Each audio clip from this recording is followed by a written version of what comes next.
Now, let's dive into today's story. Chapter 1. The Perfect Facade.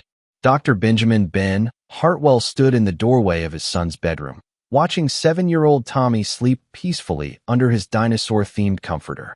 The soft glow from the nightlight cast gentle shadows across the boy's face, and Ben couldn't help but smile at the innocence before him. At 38, Ben had built what most would consider a perfect life, a thriving medical practice specializing in pediatric surgery, a beautiful home in the prestigious Willowbrook neighborhood, and what appeared to be an ideal family.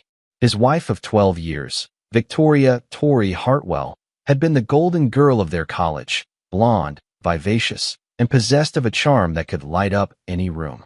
She came from old money, the kind of family where trust funds and country club memberships were birthrights rather than aspirations. Her father, Richard Pemberton, owned a chain of luxury hotels across the East Coast, and her mother, Constance, was a fixture in high society charity circles. Ben's own background couldn't have been more different. Raised by a single mother who worked double shifts as a nurse to put him through medical school, he understood the value of hard work and loyalty. His mother, Eleanor, had sacrificed everything for his education, never remarrying despite several opportunities, always saying that Ben was her priority. She'd passed away just 2 years after Tommy was born, but not before seeing her son become one of the most respected pediatric surgeons in the state. The irony wasn't lost on Ben that he'd spent his career saving children's lives while his own marriage slowly deteriorated behind closed doors. Tori had embraced the role of a doctor's wife with enthusiasm initially, enjoying the social status and the comfortable lifestyle his success provided. She'd thrown herself into charity work, particularly with the Children's Hospital Foundation, where she organized galas and fundraising events that raised millions. But somewhere along the way, the shine had worn off. Ben noticed it first in small things, how she'd grown distant during their intimate moments, how she'd started taking longer girls' trips with friends, how she'd become increasingly critical of his long hours at the hospital. When he tried to discuss it, she'd deflect with her signature laugh and change the subject, always managing to make him feel like he was imagining things. Tommy stirred in his sleep, and Ben gently adjusted the blanket around his son's small frame. The boy was the light of his life, brilliant, curious, and blessed with Ben's analytical mind, but Tori's natural charisma. At 7, he could already read at a high school level and had an uncanny ability to understand complex concepts that amazed his teachers. Ben's phone buzzed softly. A text from Tori, running late at the charity planning committee. "Don't wait up. XOXO." He glanced at the clock, 11:47 p.m. The committee meetings usually ended by 9. Ben had stopped questioning these late nights months ago, telling himself he was being paranoid. After all, Tori's dedication to charity work was genuine. She'd helped raise over $2 million for the Children's Hospital in the past 3 years alone. Walking downstairs to his home office, Ben settled into his leather chair and opened his laptop. He had surgery scheduled for 6 a.m., a complex procedure on a 4-year-old with a rare heart defect. These cases required absolute focus, and Ben prided himself on never letting personal matters interfere with his professional responsibilities. As he reviewed the patient files, his mind wandered to the changes in his household. Their housekeeper, Mrs. Rodriguez, had started giving him sympathetic looks lately, and their gardener had made several comments about Mrs. Hartwell's friend, who'd been visiting during the day when Ben was at work. But Ben had dismissed these observations, choosing to focus on his practice and his son rather than pursue suspicions that might shatter the life they'd built. The house felt different when Tori wasn't there, quieter, but somehow more peaceful.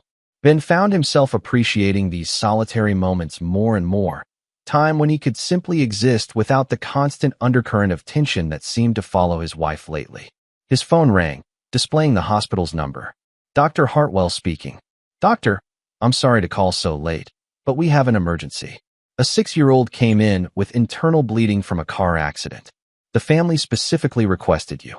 Ben closed his laptop without hesitation. "I'll be there in 20 minutes. As he grabbed his keys and headed for the door, he paused to check on Tommy one more time. The boy slept on, unaware that his father was about to save another child's life, while his own family slowly crumbled around him. Ben had no idea that in just a few weeks, everything he believed about his life would be shattered, and the man he thought he was would be replaced by someone far more dangerous than anyone could imagine. Chapter 2. The Other Man. 3 weeks later, Ben was leaving the hospital after a particularly challenging surgery when he spotted a familiar figure in the parking garage. Tori stood near a silver Porsche, engaged in what appeared to be an intense conversation with a man Ben didn't recognize. The stranger was tall, athletic, with the kind of casual confidence that came from never having to work for anything in his life. Ben instinctively stepped behind a concrete pillar, something primal in his gut warning him to observe rather than approach. The man's hand lingered on Tori's lower back as they talked, a gesture too intimate for mere friendship. When Tori laughed, that same musical laugh that had first attracted Ben in college, and leaned into the stranger's touch, Ben felt something cold settle in his chest. He watched as they kissed, not the quick peck of friends but the lingering, passionate embrace of lovers. The kiss lasted nearly 30 seconds, and when they broke apart, Tori's face held an expression Ben hadn't seen in years. Pure, unguarded happiness. Ben remained hidden until they drove away in separate cars, his medical training automatically cataloging details, the man's license plate, his approximate height and build, the expensive watch on his wrist, the way he moved with the entitled swagger of someone who'd never faced real consequences. That evening, Tori came home with shopping bags from high-end boutiques, humming softly as she prepared dinner. "How was your day, honey?" she asked, kissing Ben's cheek with lips that had kissed another man just hours before. "Long surgery. Successful, though." Ben watched her face carefully, searching for any sign of guilt or deception. He found none, only the same practiced smile she'd been giving him for months. "That's wonderful. I'm so proud of what you do." She moved around the kitchen with unusual energy, practically glowing. "Oh, I picked up that wine you like. I thought we could have a nice dinner together for once." It took Ben 3 days of careful investigation to identify the man. Dr. Ryan Hutchfield, age 36, a plastic surgeon with a practice in the city's most exclusive district. His clientele included celebrities, politicians' wives, and anyone with enough money to afford his services. Unlike Ben, who had earned his position through merit and sacrifice, Ryan came from a medical dynasty. His father and grandfather had both been renowned surgeons, and Ryan had inherited not just their practice, but their considerable wealth. Ben discovered that Ryan specialized in what he called discretionary procedures, cosmetic surgeries that weren't medically necessary, but fed the vanity of wealthy clients. His social media showed a lifestyle of luxury cars, exotic vacations, and charity galas where he posed with the same social elite that Tori moved among. The deeper Ben dug, the more he understood the attraction. Where Ben offered stability and genuine love, Ryan offered excitement and unlimited indulgence. He owned a yacht, a vacation home in the Hamptons, and moved in circles where money was never a consideration. Ben hired a private investigator, a former police detective named Lisa Garrett, who specialized in discreet surveillance. Her report, delivered a week later, contained photographs and documented evidence of a year-long affair. Hotel receipts, restaurant charges, even vacation trips that coincided with Tori's girls' weekends. "They're not being particularly careful," Lisa noted during their meeting at a coffee shop across town. "It's like they think they're untouchable." Ben studied the photographs with the same clinical detachment he brought to medical charts. Tori and Ryan at expensive restaurants, walking hand in hand through Central Park, embracing on the balcony of a hotel room. In every image, Tori looked radiant, more alive than she'd appeared in years of their marriage. "There's more," Lisa continued, sliding another folder across the table. "Ryan's got a reputation. This isn't his first affair with a married woman. In fact, he seems to prefer them. There are at least 3 other cases I could document in the past 5 years." Ben absorbed this information without visible reaction, though inside, something fundamental was shifting. The man who had dedicated his life to healing, who had taken an oath to first do no harm, felt that oath cracking under the weight of betrayal. "What would you like me to do with this information?" Lisa asked. Ben closed the folders and looked out the window, watching ordinary people go about their ordinary lives, unaware that one man's world had just been methodically destroyed. "Continue surveillance. I want to know everything. Their patterns, their meeting places, their plans. Everything." That night, Ben sat in his study long after Tori had gone to bed, staring at the photos spread across his desk. Tommy's school picture sat beside them, a reminder of what was truly at stake. His son deserved better than a mother who could lie so effortlessly and a father who might have been too trusting to protect him. Ben had always prided himself on being a man of science, someone who approached problems logically and methodically. As he began making notes in a leather journal, documenting dates, patterns, and observations, he realized he was approaching this situation the same way he approached a complex surgery. First, you assess the full extent of the damage. Then, you plan your procedure with precision. Finally, you execute with steady hands and absolute conviction. The only difference was that this time, Ben wasn't planning to save a life. Chapter 3. The Fever. 2 months after discovering Tori's affair, Ben had developed a routine of careful observation and meticulous documentation. He'd learned that Wednesday evenings were reserved for Ryan, disguised as book club meetings. Saturday afternoons were 4 shopping trips that ended at Ryan's penthouse apartment. Sunday brunches with the girls were actually extended rendezvous at expensive hotels outside the city. Tommy remained blissfully unaware of the tension, though Ben noticed his son had started asking why Mommy was always going out. Ben deflected these questions with the same skill Tori used to deflect his own concerns, but each innocent inquiry from his 7-year-old son added another layer to Ben's growing resolve. On this particular Friday evening, Ben was reviewing surgical notes when he heard Tommy crying upstairs. He found his son curled in bed, his small body trembling with fever. "Daddy, I don't feel good," Tommy whispered, his voice weak and raspy. Ben immediately shifted into physician mode, checking Tommy's temperature with a digital thermometer. The reading made his blood run cold, 104.2 degrees Fahrenheit. This wasn't just a childhood fever. This was dangerous territory that required immediate medical attention. "Where's Mommy?" Tommy asked as Ben gathered him in his arms. "She's at Mrs. Patterson's party, remember?" Ben said, though he knew exactly where Tori really was. Lisa's latest report had confirmed that Friday nights were now part of the affair schedule, with Tori and Ryan meeting at an upscale wine bar downtown. Ben called Tori's cell phone while simultaneously assessing Tommy's condition.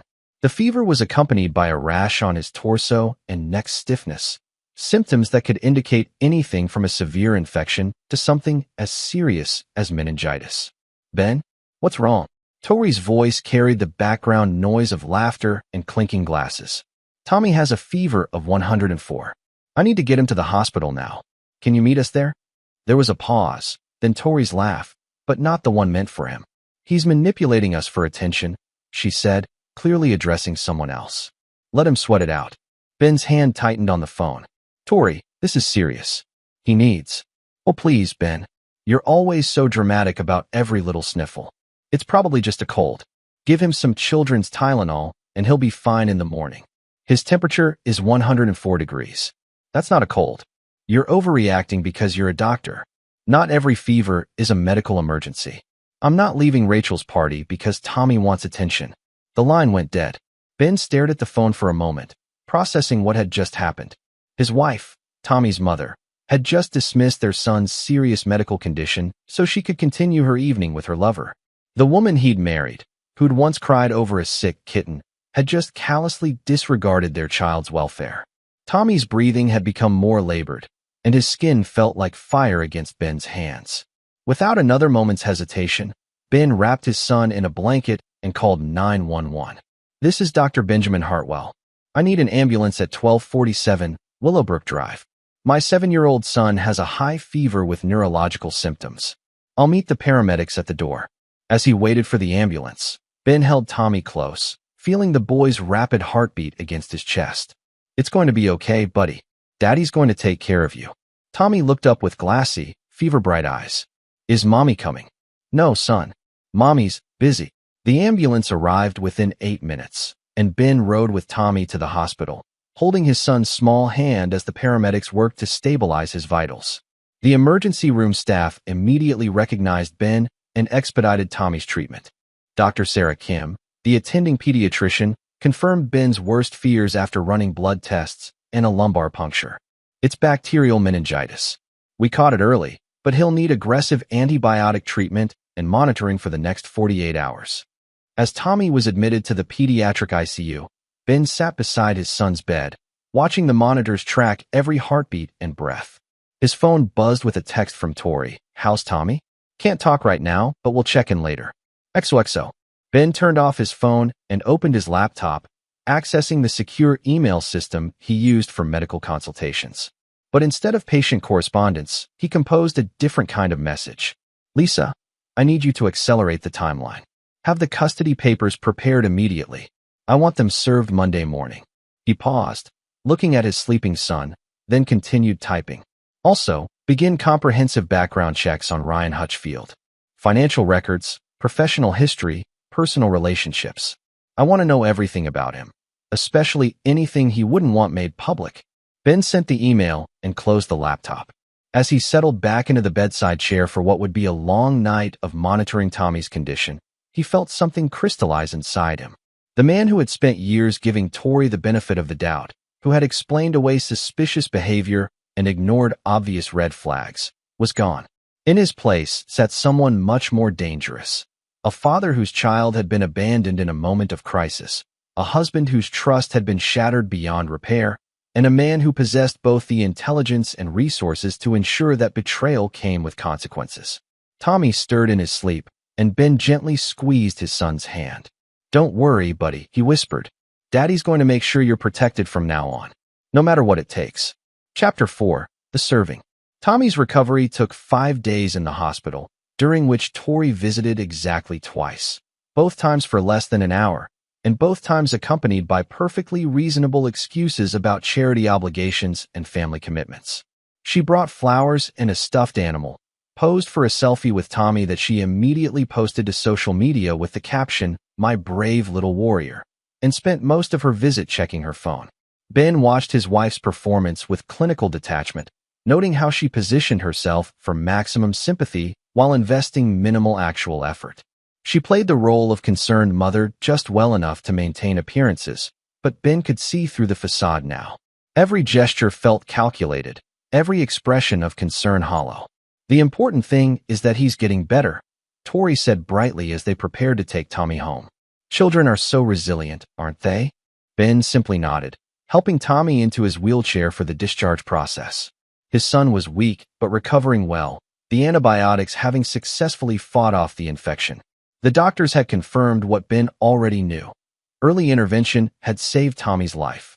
A few more hours of delay could have resulted in permanent brain damage or death. At home, Ben arranged for Mrs. Rodriguez to stay full-time for Tommy's recovery, officially to help with care, but actually to serve as a witness to Tori's continued absences. He also installed a sophisticated security system under the guise of protecting Tommy during his vulnerable state, but the cameras would serve a different purpose entirely. Lisa Garrett's expanded investigation had yielded fascinating results.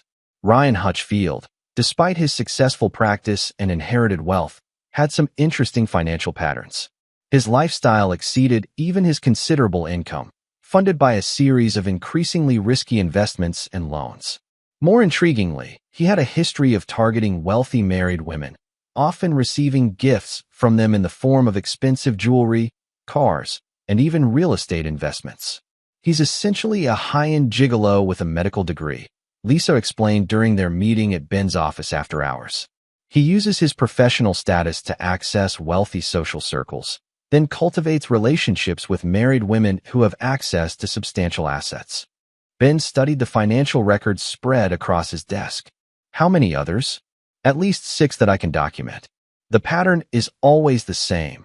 Charm offensive, luxury experiences, then gradually increasing financial entanglements.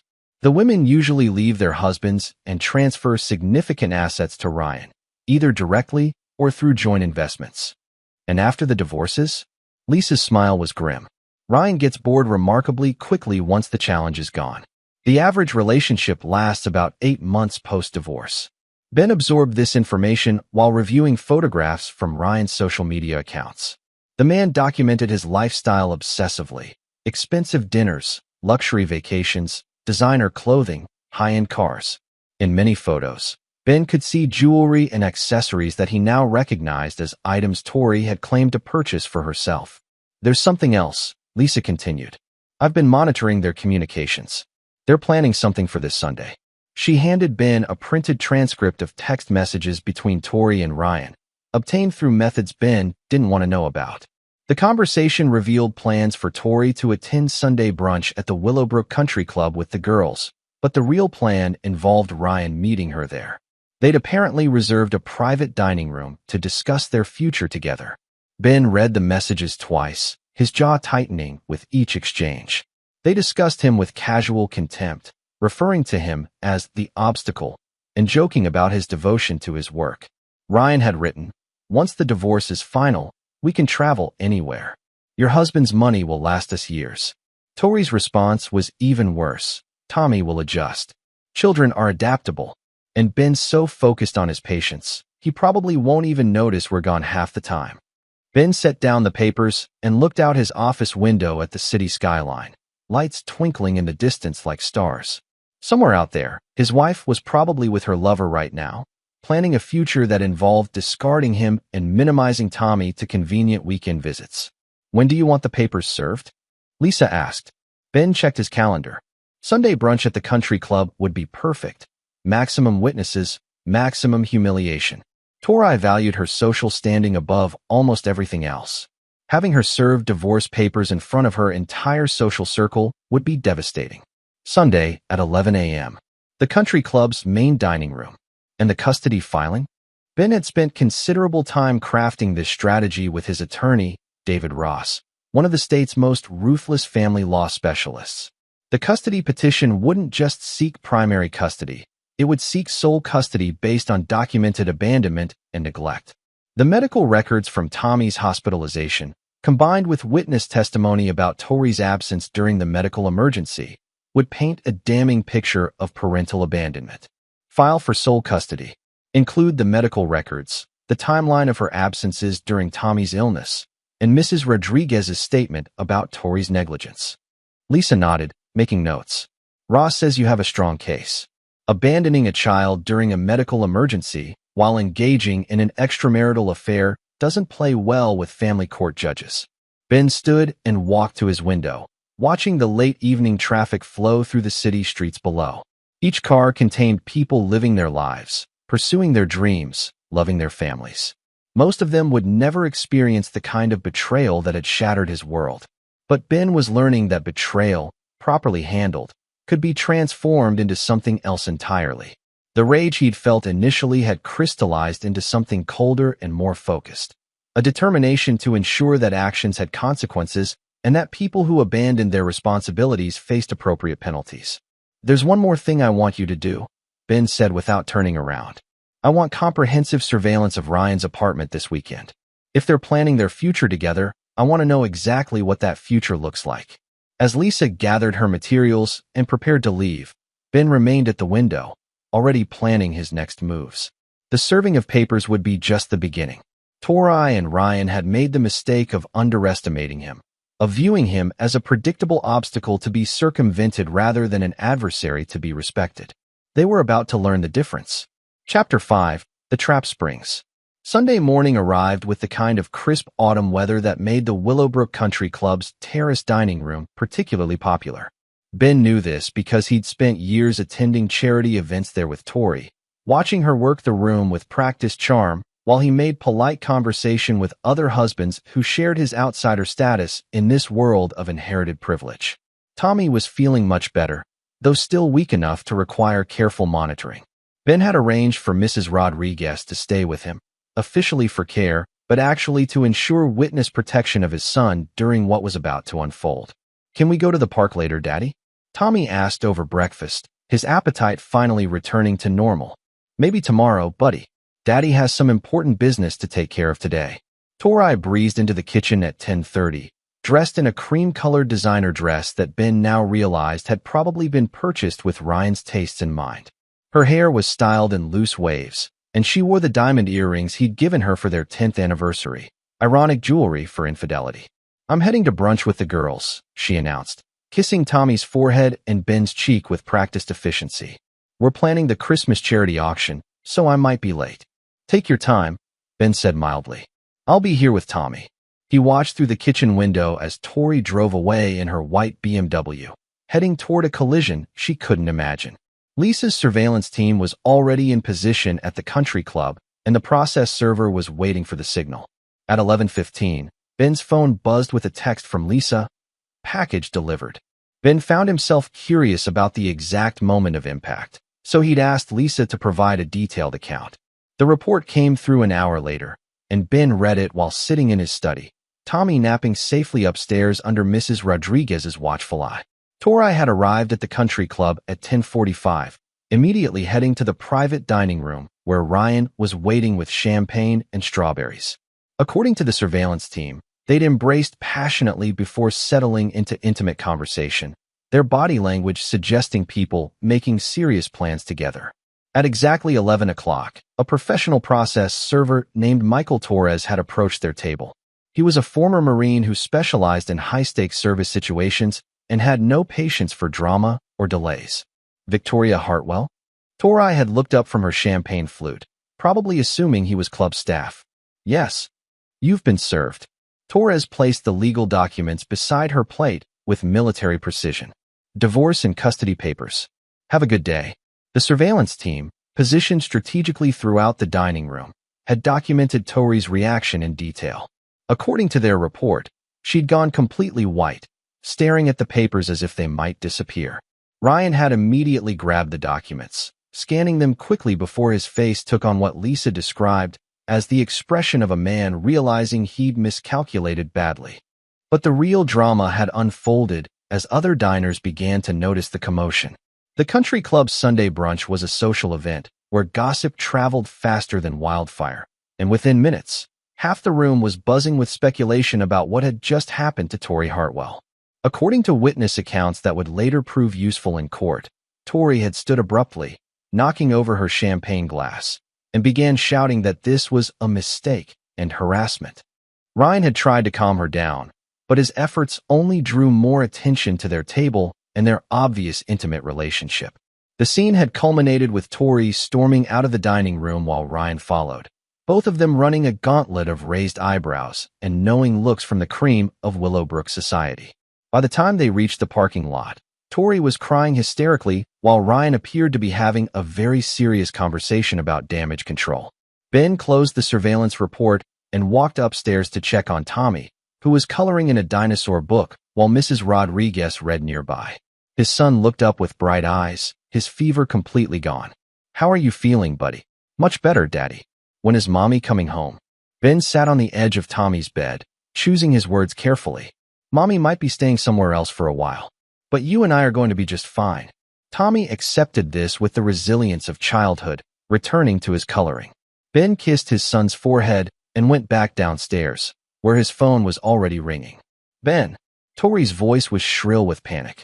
What the hell is this about? You can't just serve me divorce papers at brunch. This is humiliating. Actually, I can, Ben replied calmly. And I did. This is about Tommy being sick, isn't it?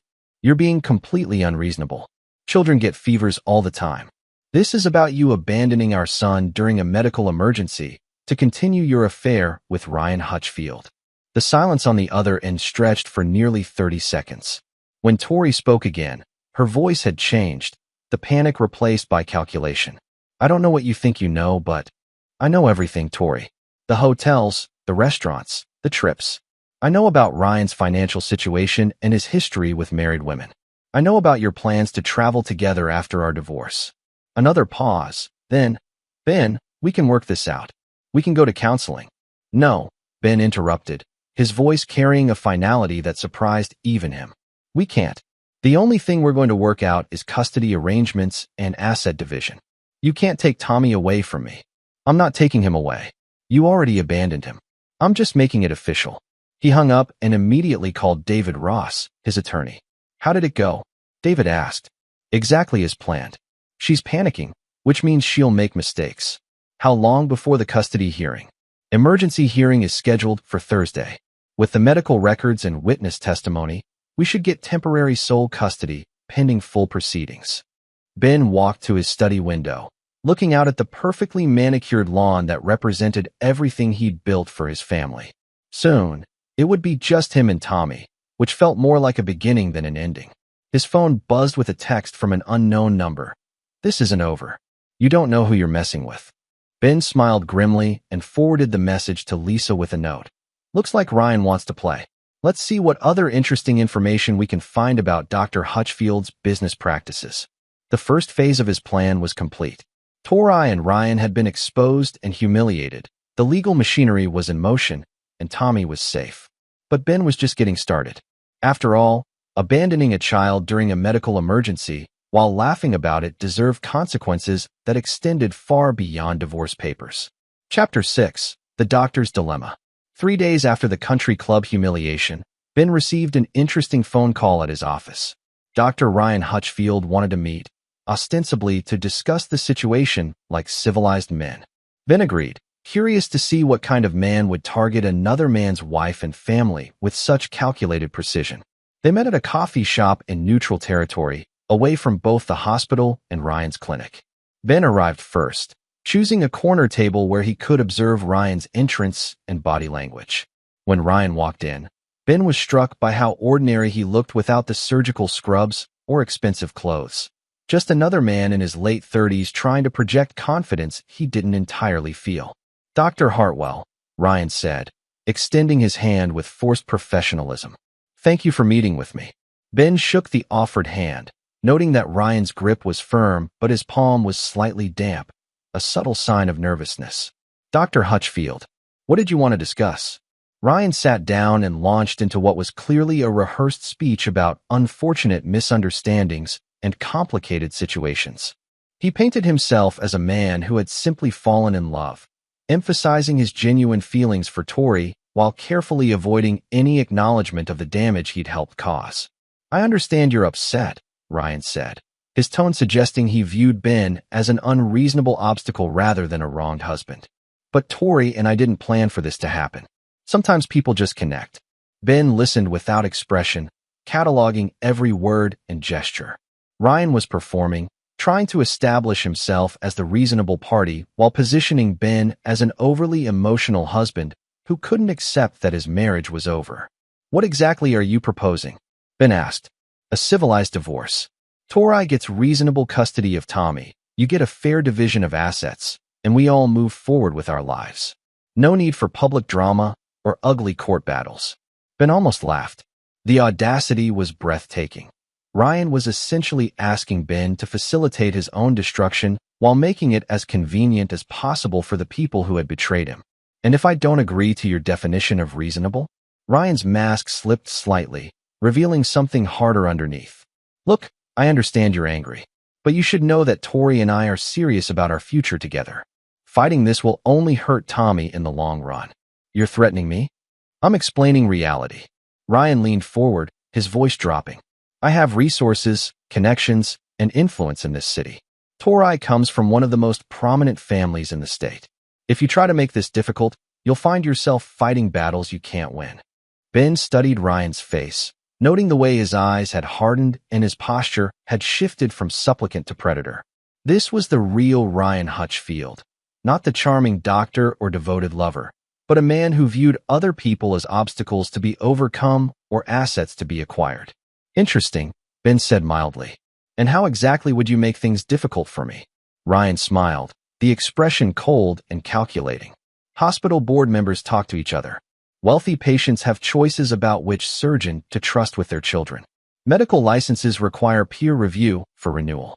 There are many ways a physician's career can be impacted by questions about their personal judgment and stability." The threat was clear: cooperate or face professional sabotage. Ryan was essentially promising to destroy Ben's career if he didn't agree to terms that would allow the affair to transition smoothly into a new marriage. Ben nodded slowly, as if considering this information seriously. "I see. And you believe you have the influence to make this happen?" "I know I do." Ben pulled out his phone and opened the voice recording app he'd started when Ryan sat down. "Could you repeat that last part?" "About using your influence to damage my medical career if I don't cooperate with your demands." Ryan's face went pale as he realized what had just happened. "You were recording me?" "Public place. No expectation of privacy. Perfectly legal." Ben stopped the recording and saved it. You just threatened to use professional sabotage as leverage in a custody dispute. That's extortion, Dr. Hutchfield. Ryan started to speak, but Ben held up a hand. Here's what's actually going to happen, Ben continued, his voice never rising above conversational level. You're going to stay away from my wife and my son. You're going to end your relationship with Tori immediately. And you're going to pray that the state medical board doesn't receive an anonymous complaint about a plastic surgeon who uses professional threats to manipulate custody cases. You can't prove anything. Ben smiled for the first time during their conversation. I don't need to prove anything to file a complaint. I just need reasonable suspicion of unethical behavior.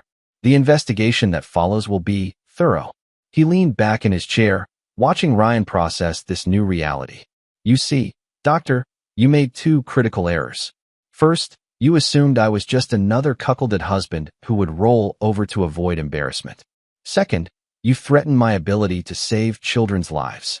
Ben's voice took on an edge that made Ryan involuntarily lean back.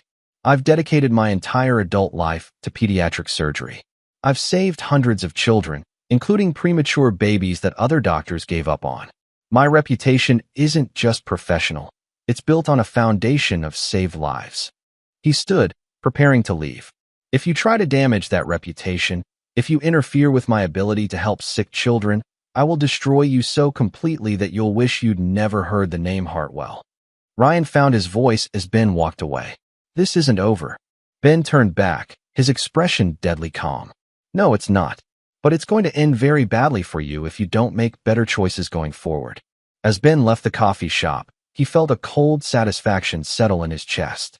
Ryan had revealed himself to be exactly what Ben had suspected, a predator who used charm and threats in equal measure to get what he wanted. But Ryan had also made a critical tactical error. He'd threatened Ben's medical career, which meant he'd crossed a line from personal betrayal into professional warfare. And in that arena, Ben had advantages that Ryan couldn't imagine. Within an hour, Ben had forwarded the recording to David Ross with instructions to prepare formal complaints to both the state medical board and the hospital ethics committee. He also sent a copy to Lisa Garrett with a simple message: time to accelerate phase 2. If Ryan wanted to play with threats and intimidation, Ben was prepared to show him how the game was really played. Chapter 7. The Investigation. Dr. Marcus Webb, Chief of Staff at Metropolitan General Hospital, sat across from Ben in his spacious office, the recording of Ryan's threats playing through his desktop speakers for the second time. Webb was a man Ben respected, a surgeon who had built his career on merit and maintained the hospital's reputation through careful attention to ethical standards. This is highly concerning, Webb said after the recording ended. Dr. Hutchfield is suggesting he can influence medical board decisions and peer reviews. That implies either corruption or delusional overconfidence. Ben had carefully chosen to approach Webb first, knowing that any formal complaint would carry more weight coming from the chief of staff than from someone who might be seen as seeking revenge. Webb's reputation for integrity was unassailable, and his endorsement would lend credibility to any investigation. I'm particularly troubled by the threat to interfere with patient care, Ben said.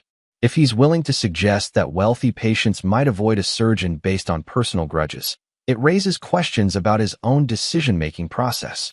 Webb nodded grimly. I'll be filing a formal complaint with the medical board this afternoon. This type of behavior is exactly what professional oversight is designed to address. Meanwhile, Lisa Garrett's expanded investigation into Ryan's background had yielded disturbing results. The deeper she dug, the more evidence she found of a pattern that went far beyond simple infidelity. You need to see this, Lisa said, spreading documents across Ben's kitchen table after Tommy had gone to bed. Ryan's not just targeting wealthy married women. He's systematically defrauding them. The financial records painted a picture of sophisticated manipulation. Ryan would begin relationships with married women from wealthy families, gradually gaining their trust and eventually convincing them to make joint investments in his various business ventures. These investments were always structured to give Ryan effective control while putting the women's assets at risk. Look at this, Lisa pointed to a series of bank transfers. Patricia Mayfield, divorced from her husband last year after a 2-year affair with Ryan. She invested $800,000 in his medical spa venture. 6 months after the divorce was final, the business declared bankruptcy and she lost everything. Similar patterns emerged with other women. Jennifer Walsh had lost $1.2 million in a real estate development scheme. Sandra Chun had invested her entire inheritance in Ryan's attempt to franchise his plastic surgery practice. All had ended up financially devastated while Ryan somehow emerged unscathed. He's using shell companies and offshore accounts to hide assets, Lisa explained.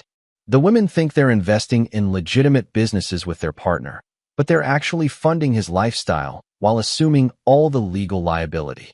Ben studied the documents with growing understanding. Tori doesn't know, does she? Based on their communications, no? He's already talking to her about investment opportunities, but hasn't made his move yet. I think he was waiting for the divorce to be final before introducing the financial component. Ben felt a cold rage settle in his chest. Ryan wasn't just destroying Ben's marriage. He was planning to systematically rob Tori of her inheritance and assets. The man was a predator who had refined his technique over years of practice. There's more, Lisa continued. I've been tracking his communications with other potential targets. He's already cultivating relationships with at least 3 other wealthy married women. This isn't love, it's his business model. Ben absorbed this information while planning his next moves. The medical board complaint would damage Ryan's professional reputation, but it wouldn't stop his financial predation. For that, Ben needed a different approach. I want you to contact the other women, the ones he's already defrauded. If they're willing to cooperate, we might be able to build a federal case for wire fraud and racketeering. That could take months or years to develop. Then we need a more immediate solution. Ben stood and walked to his window, looking out at the neighborhood where he'd thought he was building a safe life for his family. What would happen if his current targets knew what he really was? Lisa smiled. That's an interesting question. Jennifer Walsh was particularly bitter about her experience. She might be willing to share her story with the right audience. Ben turned back to face her. Set up meetings with his previous victims. I want to know everything. How he operated, what warning signs they missed, what evidence they still have. Over the next 2 days, Ben met with 3 of Ryan's former targets. Their stories were remarkably similar. Charming doctor sweeps them off their feet, gradually introduces business opportunities, convinces them to leave their husbands, then systematically drains their assets before disappearing. Patricia Mayfield was particularly compelling. A former attorney who had given up her practice during her marriage, she'd lost not just her money but her entire social circle when Ryan abandoned her. She still had copies of all their financial documents and communications. I should have seen it coming, she said during their coffee meeting. But he was so convincing, so professional. I trusted him with everything. Would you be willing to warn his current targets? Ben asked. Patricia's smile was sharp with vindication. With pleasure.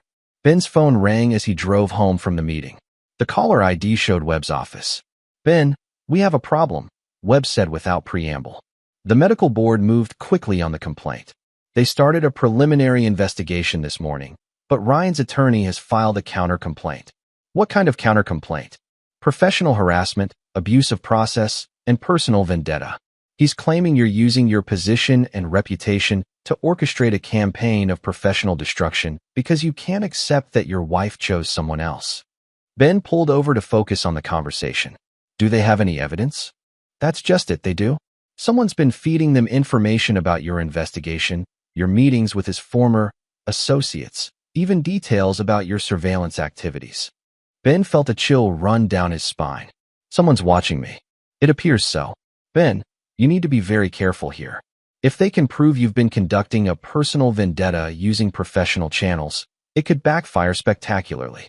After hanging up, Ben sat in his car for several minutes, processing this new development. Ryan was more sophisticated than he'd initially appeared, with resources and connections that allowed him to monitor Ben's activities and mount an effective counterattack. But Ben had spent years performing complex surgeries where the margin for error was measured in millimeters and seconds. He understood that the most dangerous moments in any operation were often the ones where everything seemed to be going wrong simultaneously. Those were the moments that separated competent surgeons from great ones. Ben started his car and headed home, already planning his next move. If Ryan wanted to escalate this conflict, Ben was prepared to show him what real escalation looked like. After all, Ryan had made the mistake of threatening not just Ben's family, but his ability to save children's lives. That was a line Ben would never allow anyone to cross without consequences. Chapter 8. The Final Diagnosis. The emergency custody hearing arrived on a Thursday morning that felt more like a trial than a family court proceeding. Ben sat beside David Ross, watching Tori enter the courtroom with her own attorney, a high-powered family law specialist named Catherine Wild, who normally charged $800 an hour and had a reputation for aggressive tactics. Tori looked polished and composed, wearing a conservative navy dress and minimal jewelry. She'd clearly been coached on how to present herself as a devoted mother who was being unfairly attacked by a vindictive husband. Ryan wasn't present, having been advised that his appearance would only complicate matters. Judge Helen Morrison was known for her no-nonsense approach to family law and her particular sensitivity to cases involving child welfare. She reviewed the preliminary documents with careful attention before calling the proceeding to order. This is an emergency hearing for temporary custody, pending full divorce proceedings, Judge Morrison began. Dr. Hartwell is seeking sole custody based on allegations of child abandonment and neglect. Mrs. Hartwell is requesting joint custody with standard visitation arrangements. David Ross presented Ben's case methodically, starting with the medical records from Tommy's hospitalization. The documentation was damning. A 7-year-old boy with bacterial meningitis whose mother had refused to come to the hospital because she was at a party. Your Honor, David said, the medical records show that Tommy Hartwell was admitted with a life-threatening condition that required immediate treatment. Dr. Hartwell attempted to contact his wife multiple times, but she refused to leave her social engagement. He played the recording Ben had made of their phone conversation, Tori's voice echoing through the courtroom. He's manipulating us for attention. Let him sweat it out. Judge Morrison's expression darkened as she listened to a mother dismissing her child's medical emergency. When the recording ended, she turned to Catherine Wild. Counselor, how does your client respond to this evidence? Catherine stood with practiced confidence. Your Honor, Mrs. Hartwell was attending a charity function for the Children's Hospital Foundation, ironically, an event dedicated to helping sick children. She had no way of knowing the severity of Tommy's condition, and Dr. Hartwell has a documented history of being overly anxious about minor illnesses. It was a reasonable defense, but David was ready with his counterattack. He presented testimony from Mrs. Rodriguez detailing Tori's frequent absences and lack of involvement in Tommy's daily care. He showed evidence of the affair, including hotel receipts and restaurant charges that coincided with times when Tommy was ill or needed parental attention. The most damaging evidence came from the private investigator's surveillance footage. Video showed Tori leaving the country club Sunday brunch in tears after being served, but also captured her returning to Ryan's apartment that same evening, apparently having recovered from her distress remarkably quickly.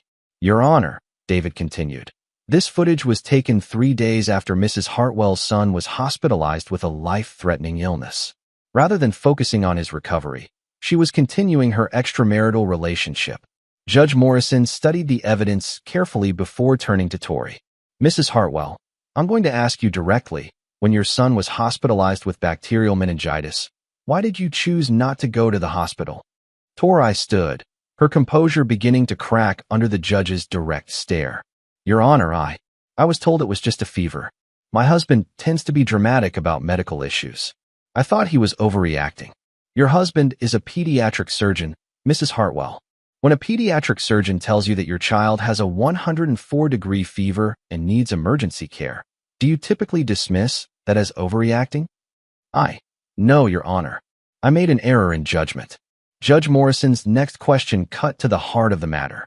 Mrs. Hartwell, are you currently in a romantic relationship with Dr. Ryan Hutchfield? Catherine Wild started to object, but Tori answered before her attorney could intervene. Yes, Your Honor. And how long has this relationship been ongoing? Tori glanced at her attorney, who nodded reluctantly. Approximately 14 months. So you began this relationship while married to Dr. Hartwell and while Tommy was 6 years old? Yes, Your Honor. Judge Morrison made notes before addressing both attorneys. I'm going to recess for 30 minutes to review the evidence. When we return, I'll render my decision on temporary custody. During the recess, Ben watched Tori confer intensely with her attorney. He could see the panic in her eyes as she finally understood that her actions had consequences beyond social embarrassment. When court reconvened, Judge Morrison's decision was swift and unambiguous. Based on the evidence presented, I find that Mrs. Hartwell abandoned her parental responsibilities during a medical emergency, prioritizing her personal relationship over her child's welfare. The medical records clearly show that Tommy Hartwell's condition was life-threatening and required immediate parental attention. She paused, looking directly at Tori. The fact that Mrs. Hartwell dismissed her child's medical emergency as manipulation while continuing to attend a social function demonstrates a fundamental failure of parental judgment. The judge's voice took on a harder edge. Furthermore, the evidence shows a pattern of neglect and prioritizing the extramarital relationship over parental responsibilities. In 14 months of adultery, Mrs. Hartwell apparently never considered the impact on her 7-year-old son. Judge Morrison's final ruling was devastating for Tori. Temporary sole custody is awarded to Dr. Hartwell. Mrs. Hartwell will have supervised visitation rights 2 afternoons per week, pending psychological evaluation and completion of parenting classes. As the gavel fell, Ben felt a mixture of relief and grim satisfaction. Tommy would be safe, protected from a mother who had proven willing to abandon him when her personal desires conflicted with her parental duties. Tori burst into tears as the reality hit her. She had lost her son because she had chosen her lover over her child during a medical emergency. Catherine Wilde immediately announced their intention to appeal, but everyone in the courtroom knew that the evidence was too damning to overcome. As they left the courthouse, David Ross pulled Ben aside. The full divorce proceedings will take several months, but with this custody ruling, you're in a very strong position. Tori's going to have to accept whatever settlement terms we offer. Ben nodded, but his mind was already moving beyond the legal victory. The custody battle was won, but Ryan Hutchfield was still out there, still targeting other women, still using his medical credentials to facilitate financial fraud. That evening, Ben sat in Tommy's room as his son prepared for bed, reading from a book about dinosaurs. Tommy seemed happier and more relaxed than he'd been in months, apparently sensing that his world had become more stable. "Daddy, are you and Mommy getting divorced?" Tommy asked with the directness that only children possessed. "Yes, buddy, we are. Will I still see Mommy?" "Sometimes, but you're going to live with me." Tommy considered this seriously. "Okay, will you still save other kids at the hospital?" "Always," Ben promised, kissing his son's forehead. "I'll always be there to help sick children get better." As Tommy drifted off to sleep, Ben sat in the darkened room, planning his next moves. The custody battle was over, but Ben's war with Ryan Hutchfield was just beginning. After all, abandoning a child during a medical emergency, while laughing about it, deserved consequences that extended far beyond losing custody. Ryan had threatened to destroy Ben's ability to save children's lives. Now Ben was going to show him what happened when someone made that kind of threat against a man who had nothing left to lose except his son, and everything necessary to protect him. Chapter 9. The Surgeon's Precision. 6 months after the custody hearing, Ben stood in the observation deck overlooking Operating Room 3, watching Dr. Ryan Hutchfield perform what would be his final surgery at Metropolitan General Hospital. The irony wasn't lost on Ben that Ryan was performing a rhinoplasty, cosmetic surgery, while Ben had just finished a 6-hour operation to remove a brain tumor from a 9-year-old girl. The state medical board's investigation had concluded 3 weeks earlier with a devastating report. Ryan's professional conduct was found to be grossly unethical, and his medical license was suspended pending a full disciplinary hearing. The evidence had been overwhelming. Recorded threats against a colleague, documented financial fraud against patients, and a pattern of professional misconduct spanning several years. But the medical board's action was only the beginning of Ryan's problems. Lisa Garrett's investigation had evolved into something far more comprehensive than either she or Ben had originally envisioned. Working with Patricia Mayfield and 2 other victims, they had assembled a federal case that painted Ryan as the center of a sophisticated fraud operation targeting wealthy women throughout the region. The FBI had raided Ryan's offices and frozen his assets 3 days ago. The charges included wire fraud, money laundering, and racketeering under the RICO Act. If convicted on all counts, Ryan faced up to 30 years in federal prison. Ben watched through the glass as Ryan struggled to maintain his composure while performing surgery under the watchful eyes of hospital administrators. Word of the federal charges had spread quickly through the medical community, and Ryan's reputation was in ruins. His wealthy patients had abandoned him, his colleagues avoided him, and his practice was collapsing. "Impressive work," a voice said behind Ben. He turned to find Dr. Marcus Webb approaching with 2 cups of coffee. The chief of staff handed one to Ben and joined him at the observation window. "The board's investigation?" Webb shook his head. "All of it. The way you documented everything, built your case methodically, never let emotion compromise your judgment. It was like watching a master surgeon approach a complex operation." Ben sipped his coffee, watching Ryan's hands shake slightly as he worked. "He made it easy by being exactly what I thought he was. Tori's not doing well, I hear." It was true. Tori had been devastated by the cascade of revelations about Ryan's true nature. When the federal charges were announced, she had finally understood that she'd been targeted as his next victim rather than his true love. The psychological evaluation ordered by the family court had found her severely depressed and struggling with the reality of her choices. "She's in therapy," Ben said simply. "Tommy sees her twice a week under supervision. She's trying to rebuild their relationship." "And you?" Ben considered the question carefully. "I'm exactly where I should be. Tommy's healthy and happy. My practice is thriving. I'm saving children's lives every day." What he didn't tell Webb was that he'd found a sense of satisfaction in the systematic destruction of Ryan's life that surprised him with its intensity. The man who had threatened Ben's ability to help sick children was now facing decades in prison, his medical career over, his reputation destroyed. Ben's phone buzzed with a text from David Ross. "Divorce finalized. Settlement approved by court. Congratulations." The final divorce decree had been remarkably favorable to Ben. With Tori's credibility destroyed by the custody hearings and her association with a federal criminal, she'd had little choice but to accept terms that gave Ben the house, primary custody of Tommy, and minimal alimony obligations. Her trust fund would provide for her basic needs, but the lifestyle she'd grown accustomed to was over. "I should get back," Ben said, finishing his coffee. "I have a consultation with the parents of a 3-year-old who needs heart surgery." Webb nodded. "Ben, what you've been through would have broken a lot of men. The fact that you never let it compromise your work, never let it affect your patients, that's what makes you an exceptional surgeon." As Ben walked back toward the pediatric wing, he passed the hospital's wall of honor, photographs of doctors who had made significant contributions to child welfare. His own photo had been added just last month, recognizing his role in establishing a new program for emergency pediatric surgery. Ben paused at Tommy's school on his way home, arriving just as dismissal began. He watched his son emerge from the building with his backpack and lunchbox, scanning the crowd of parents until he spotted Ben. Tommy's face lit up with genuine joy as he ran toward his father. "Daddy, guess what? I got an A on my science project." Ben lifted Tommy into a hug, feeling the solid weight of his son in his arms. "That's wonderful, buddy. What was your project about?" "How doctors save people. I told everyone about what you do." As they walked to the car together, Tommy chattering excitedly about his school day, Ben reflected on the journey that had brought them to this point.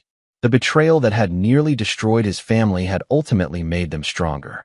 Tommy was thriving with the stability and attention he deserved, and Ben had learned that he was capable of protecting what mattered most to him with a ruthlessness that surprised even himself. His phone rang as they drove home. The caller ID showed the hospital's number. "Dr. Hartwell speaking." "Doctor, we have an emergency. A 5-year-old came in with internal injuries from a fall. The family specifically requested you." Ben glanced at Tommy in the rearview mirror, then made a decision that would have been impossible during his marriage. "I'll be there in 15 minutes. And prepare a pediatric ICU room. I have a feeling we're going to need it." He called Mrs. Rodriguez to meet them at the hospital, where she would watch Tommy in the family waiting area while Ben saved another child's life. It was a perfect arrangement. Tommy would be safe and cared for while Ben did what he did best. As they pulled into the hospital parking garage, Ben realized that he'd found something better than the life he'd lost. He had his son, his calling, and the absolute certainty that he would never again allow anyone to threaten either. Ryan Hutchfield was facing federal prison, his medical career destroyed, and his reputation in ruins. Tori was alone, struggling with the consequences of choices that had cost her everything that mattered. Both had learned that betraying Dr. Benjamin Hartwell came with prices they couldn't afford to pay. Ben Hartwell had become exactly what the situation required. A man who protected what mattered most to him with surgical precision and absolutely no mercy for those who threatened his family. And that man was just getting started.